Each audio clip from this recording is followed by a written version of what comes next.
पाहतोय कोकाटेंच्या बाजूने रवींद्र कदम हे युक्तिवाद करतायत, तर सरकारी वकील म्हणून देशमुखांची नियुक्ती करण्यात आलेली आहे। देशमुखांकडून नेमका काय युक्तिवाद करण्यात येतोय त्या संदर्भात काही माहिती मिळू शकली आहे का?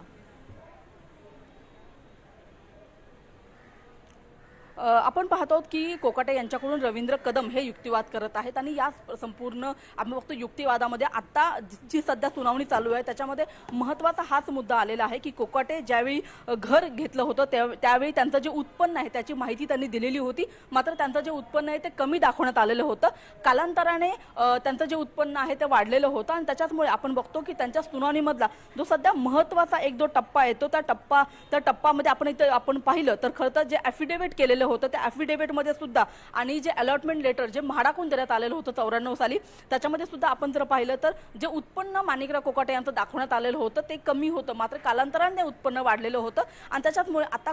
कोर्टामध्ये त्यांच्या उत्पन्नाच्या अनुषंगाने नेमकी पुढची काय सुनावणी होते हे पाहणं अतिशय महत्त्वाचं आहे आणि आपण बघतो की त्यांच्यावरती खरं तर माणिकराव कोकाटे यांच्यावरती कारवाई होईल अशा पद्धतीचं एक वातावरण तयार झालेलं असताना तिथे मोठ्या संख्येने कार्यकर्ते जमलेले आहेत। ज्यावेळी अर्ज केलेला होता त्यावेळी उत्पन्न आणि घर घेताना उत्पादन याचा आपण बघतो की फसवणूक केली गेलेली नाहीये माणिकराव कोकाटे यांच्याकडून, हा एक मुद्दा जो आहे तो प्रामुख्याने मांडला जात आहे। त्याच्यामुळे माणिकराव कोकाटे यांच्या उत्पन्नावरून जो सगळा काही घोळ चालू आहे त्याच्या संदर्भातली माहिती सध्या वकिलांच्या मार्फत कोर्टामध्ये दिली जात आहे।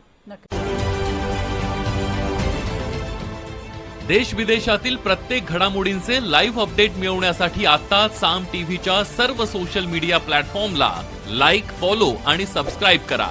तसंच सर्व नोटिफिकेशनसाठी बेल आयकॉन प्रेस करायला विसरू नका।